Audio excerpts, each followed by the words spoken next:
Hey everybody, welcome to Spikey Saturday number 128 on the Mana Leek. I'm John as always, and we're going to draft some more Hour of Devastation, coming off my 3-0 last night at F&M. Let's see if I can do it again. I will see you guys for Pack 1, Pick 1. Alright, here we are for Pack 1, Pick 1, and we've got an Adorned Pouncer, which I think is going to be the pick here. Deserts holds real good, Struggle is real good. Those actually could potentially be better picks than the Adorned Pouncer, but I've only played with this once, and the second half of this is just so darn good that I think we'll pick it here. This, of course, is a sponsored draft. This is Democritus' sponsored draft, so he'll be getting every card here that we draft.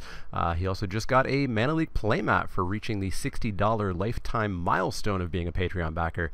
So if you want to get yourself a playmat, you can head on over to patreon.com/themanaleek, and regardless of how much you donate, whenever you hit $60 over the lifetime of your patronage backage, then you will get a Mana Leek playmat like you see in box openings and crack-a-packs, etc. But yeah, Adorned Pouncer, real good. If this was like a Grand Prix draft or like a Pro Tour draft, I think I'd probably take the Deserts Hold. This is a good pack. This is a really good pack. Even Stalwart's fine, Puncturing Blow's fine, Ritualist is fine, but we'll take this Adorned Pouncer here. Follow that up with a much less good pack. Much less good pack. Don't really want to take a Bloodwater Entity second pick. This Defeat is terrible. Ominous Sphinx is nice. Kenra meh, Desert meh, Dutiful Servants meh, Manalith meh. Marauding Bone Slasher is fine, but here, no. Stalwart's fine. No. I guess it's really between the Sphinx and the Stalwart. It's not a great pick. I think we'll just take the Sphinx here. We could always go like Blue-White Flyers, Blue-White Embalm, something like that. Very good deck in the format from what I've been seeing so far. 5 mana is a little bit much, but I think it's just the only like legitimate pick here. So let's take the Sphinx. Doomfall is fine. Farm to Market is very fine, especially if we do end up white-blue. And then things fall off a bit. Kenra Scrapper is totally fine in a red deck. Probably a grade above fine, in fact. Hippo's alright, Naga's okay, Steadfast Sentinel is we could probably still pick that up on the wheel. It's really between Doomfall and Farm to Market, I think, and currently we're playing both halves of Farm to Market, and we've had nothing that will make us go towards Doomfall. So, I'm thinking Farm to Market. And then if we wheel Steadfast Sentinel, I could pick it up then. So yeah, let's take Farm to Market. What is here? If Near Deadlands, which we have nothing for yet. Riddle Form, I do not super care for. I haven't seen it do much work. I haven't played with it. We could take it. I tried Torment of Scarabs into Sealed, and it was miserable. It was real bad. Ruin Rat's fine. Again, no reason to go black just yet. Steadfast Sentinel, we can still pick these up later, I think. No reason for that yet. Tragic Lesson's okay. We even discard a card, which would up Ominous Sphinx. Wall of Forgotten Pharaohs. I'm seeing a lot of people say this is good, and I don't agree. But we'll see. So this is Prowess. Whenever you cast a non-creature spell. Maybe we try out Riddle Form. There's an Aven of Enduring Hope, which is okay. Let's take the Riddle Form. Let's give it a go. Solitary Camel is fine, and it'll make us start grabbing deserts. It's a relatively late Torment. 5th pick is still probably okay for it. And a Merciless Eternal, so black looking ever so slightly open. I think I'd rather take the Camel before I take this desert, but it is one of the deserts that I think is sort of just free to play, whereas these ones are not free to play. Yeah, let's take the Camel. Camel does some pretty good work. Well, if the first Camel does some work, does the second one do work? I think it does. Better than a Cunning Survivor, better than a blue desert here. We'll look for deserts in the rest of this pack and in the next pack for sure if we take a second Camel. Better than a Mummy. Nothing else really here. Harrier Naga, a little bit late. I think this is a round where you're very happy to pick it. Let's take the Camel. Ugh. Hey, a free blue desert. Easy pick here. We're not taking the mummy. We're not taking strategic planning. We're taking the free desert.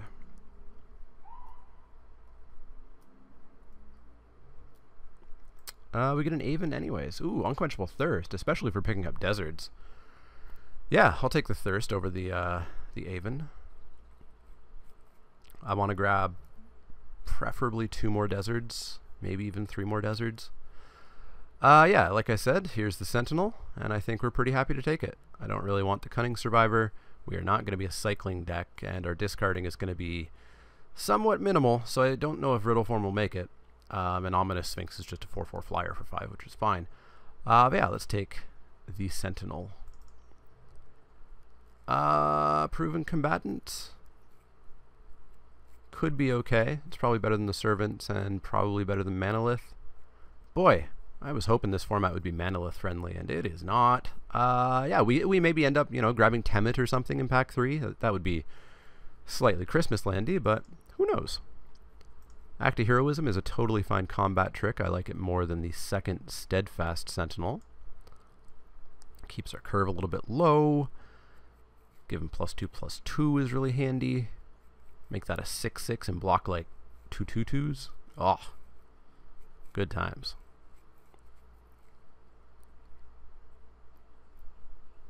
It's an okay deck so far. It's slightly, ever so slightly underpowered, I would say, for the end of pack 1. I would have liked probably that Desert's Hold, to be honest. But the Adorned Pouncer is a good card. Oh, throw like a Cartouche Knowledge on it. That'd be nice. Well, if we wanted to try out Wall of Forgotten Pharaohs, we could, but I think we'll just take the Desert to make sure that we have another one. I don't buy it. I don't buy it. Yes, it blocks 1 creature well, but what about the other 3 or 4 or 5 that are usually down by turn 4 or 5? Desert of the Mindful, we will take it. Again, I'm not... We may have enough Desert Matters cards that I think it would be fine to play, but boy, these tapped lands are slow in a format where you cannot be slow. This Desert, great. This Desert, great. Hour of Glory. Ugh. Why am I not in black? And why is that card worth only 9 cents? It's instant speed removal. Why is this one worth like $1 something? Well, we've got Sandblast, we've got Spellweaver, we've got Aerial Guide. We've got great stuff in this pack. It just sucks that we're passing an Hour of Glory. Vizier of the True. It's the only Exert creature we'd have for now. And it's a 4-drop 3/2. I think I probably just prefer the Aerial Guide here. Get in with a lifelinking camel in the air that should not be in the air, etc. I don't know that we'll get the Spellweaver back. I'd like it. Ditto for Sandblast. Ditto for Ipnu Rivulet. We might get Ipnu Rivulet back. But yeah, let's take the Aerial Guide. Cunning Survivor, we're not going to be desperate enough, so you can get out of there. God Pharaoh's Gift, eh? I don't want to be that slow. This card's just too slow for me in draft. Dauntless Haven, though, is fantastic. Super fantastic. Better than the Aven, better than the second Riddle Form, because I don't know that we're playing the first one. Too early to take a Jace's Defeat, no Manalith, no Sunset Pyramid, no Dutiful Servant, so we'll take the Dauntless Haven. Nice aggressive Skies deck we got going so far. Ooh, we get another farm to market. Pair of Sandblasts. Oh, Ketra's Avenger. These are all very nice. Very, very nice. I think a Ketra's Avenger is probably the super correct pick, but I'm feeling like we might be a slight little bit lacking on removal, so I might take the farm to market instead. It's not the best removal, but it is removal. Yeah, I'm going to take the next farm to market. I think Oketra's Avenger might be the right pick there. Also, these can move into 3-drop. Another Aerial Guide is the correct pick here, I'm thinking. Better than a Disposal Mummy, and our colors are dead otherwise, because this is, what, like a green-red pack? Green-black pack? So let's take Aerial Guide. And again, as I've mentioned with the past 2 sets now, I don't really trust signals anymore, because it's entirely possible that this is the only blue card that was in this pack, and this was the only white card that was in this pack. So who knows? Holy moly. For example, that last pack would have suggested that, uh-oh, blue is just not open. And yet here's one of the best blue cards. So blue is suddenly open, plus another fantastic blue card, and a solid white card. So, yeah. Signals are wonky. We're taking Kefnet's Last Word. 4 mana Mind Control. I don't care if it technically costs me 8 mana. That is just a massively powerful card. And we are for sure taking it. Wouldn't mind that Eternal of Harsh Truths, but Kefnet's Last Word is just so much better. Well, we get another Rivulet. Ooh, we get an On-Summon, though. Oh, we've got 2 deserts, and we've got, what, 3 Desert Matters cards? I think we'll take the On-Summon here, because we're thinking we might get another Rivulet back anyways, right? And with this one's going this late, I could possibly see the one in our original pack coming back, so let's take the On-Summon.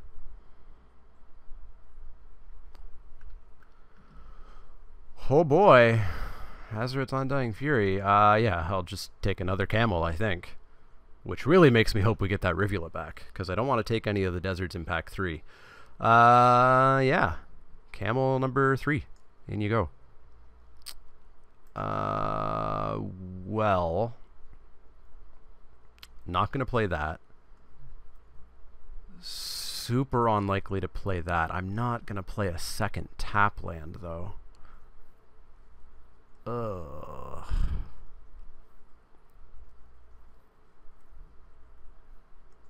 Alright, let's bank on that Rivulet coming back next pack, or next pick. And take the Countervailing Winds. Oh, it doesn't feel great. No, let's take this desert just in case.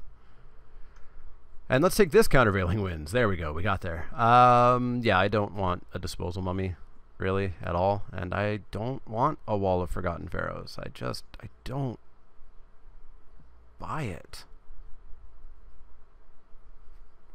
I really don't buy it. You know what? No. Everybody's going on about it. Let's give it a try. Let's give it a try. Jace's Defeat. Perfectly happy to pick it there. Better than a Servant's for sure. Boy. Our pick of Sandblasts. Let's take the foil. Huh, the Rivulet didn't come back. Alright. Well, let's take the Mummy.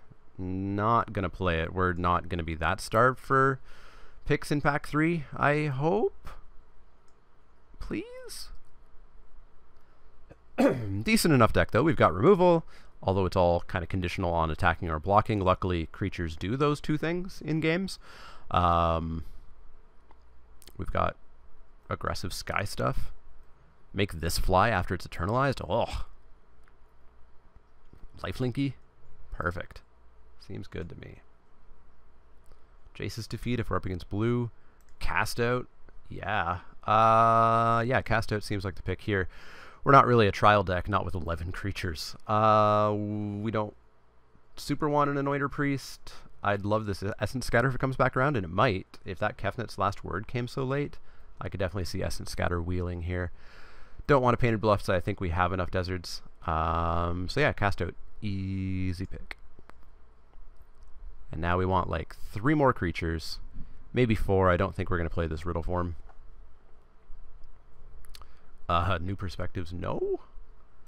Aven Initiate versus an Unwavering Initiate is the question for us.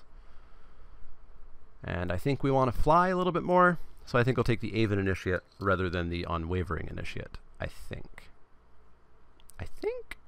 Yeah, let's do that. Alright, Riddle form. Like, what are we triggering this off of? We're triggering it off of maybe market, maybe market. End of triggering. End of triggering. Riddle form, get out of there. Well, there's the cartouche that I wanted. And I think we're just going to take it. We're not taking that. We're not taking that or that or that. And it's really only competing with that. So cartouche, in you go. In you go. Hey, Aven Wind Guide. What are we getting tokens of? 1, 2, 3, no. Where are you? 3, 4, potentially 4 tokens. Otherwise it's Gale Strike, which is fine, but I think we'll just take the Aven Wind Guide. Take the Luck Sack color combination payoff in pack 3. Man, Flying Vigilance Adorned Pouncer eternalized? That's the dream. Compelling Argument? Nope. Sparring Mummy? Nope. Naga Oracle? Nope. Somebody's going to get God-Pharaoh's Gift and Gate to the Afterlife. And I still don't think you play the Gate to the Afterlife. We're not exerting anything, so I'm not really happy with the idea of the Sparring Mummy. I guess we take the Naga Oracle, but it might not make the pick. Or, hey, there we go. What did I say? We'll get a Temet, right? Temet in. Oracle out. Alright. Liking this. Liking this a lot. So now all we need is like another Embalm creature or two. Get rid of the wall. Get rid of something. Maybe the Steadfast Sentinel. This looks like a good deck to me. Which means we go 0-3, right? I think that's how it works. Yeah, Sacred Cat seems great with Temet and Aven Wind Guide, etc. And there's also nothing else here for us. Sacred Cat in. Steadfast Sentinel out. Lowers our curve. Getting close to 16 lands for this deck, I think. A lot of people telling me I should go 16 lands way more often. This deck could probably do it, but I hear it a lot when I have like 3 or 4, 5 drops or like a lot of multi-colored pips. Start could be okay, especially with Temet. We're not going to splash for the finish. We're not going to take a scribe, so we're going to take this start. But are we going to play it? I don't think... Well, maybe just over this wall, because I don't trust this wall. I don't think it's good. So wall out, start in. Well, Anointer Priest is starting to look better now. Not sure what we trade for it, but we'll take it. Unwavering Initiate is very nice. Another Anointer Priest. Boy. I don't want any of these cards. Let's take a rare. Shrine. And we gotta make some cuts. We can probably do 16 lands. We could probably even just cut this Ominous Sphinx, to be honest. And then we can 100% do 16 lands. And this will be a very aggressive deck. Which again makes me really not like the tap land. Boy, okay. Let's see here. Let's see here. I don't like Proven Combatant. You can go. So then we need one more cut. We could cut like 1 camel. Or we could cut the Ominous Sphinx and just cap out at 4. Everything else flies, so it's not like we need a flying finisher. Whatever's cartouched will fly. Aerial Guide will fly. Aerial Guide will fly.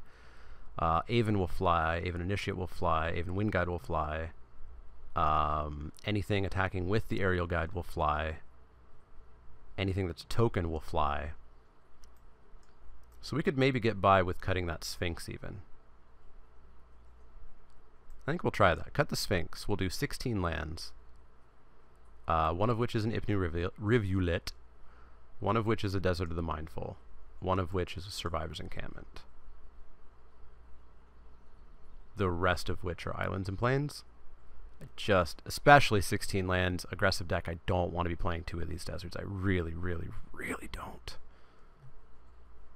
Alright, add lands. 7, we don't want one of those. 7/6, seems good. Alright, that is going to be the deck, I think. Sphinx, sorry, you're too expensive for the World of Amonkhet. These are all bad cards.